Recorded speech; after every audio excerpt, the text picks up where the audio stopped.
ఉంటుందని యమ దొంగ అన్నారు. యమ దొంగ ఇదేం చెక్కనా అన్నారు.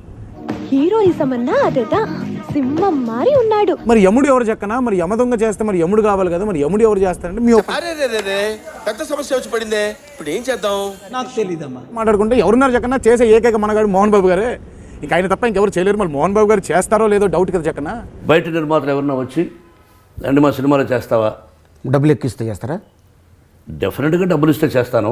రాజమౌళి వెళ్ళి అడిగినప్పుడు మోహన్ బాబు గారు చాలా పాజిటివ్గా రియాక్ట్ అయ్యి తప్పకుండా చేస్తాను, తప్పకుండా చేస్తాను,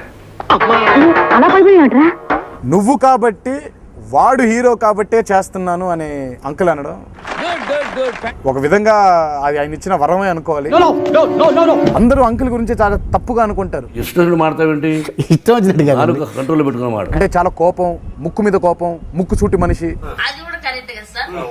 అబద్ధం మాట్లాడడం చేత కానీ నిజం తప్ప ఏమి మాట్లాడడం చేత కానీ ఒక మనిషి మోహన్ బాబు గారు. ఆయన కామెడీ కానివ్వండి, మరి ఆయన హీరోయిజం కానివ్వండి, ఆ రాజసం కానివ్వండి, మీరు చూసింది కొంతే.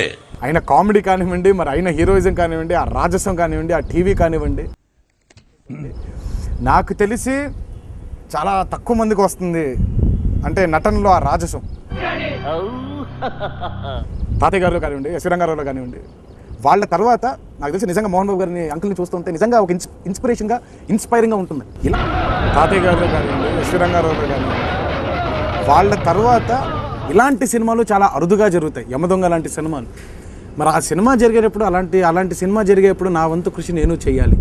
అంతేగా అంతేగా. ఓకేనా? 3/4 పెట్టుకో. Okay sir. బ్యాక్గ్రౌండ్ కరెక్ట్ గా చూసుకో. అలాగే sir. Focus is very important. Focus problem ఉండదు sir. You carry on sir. Ready.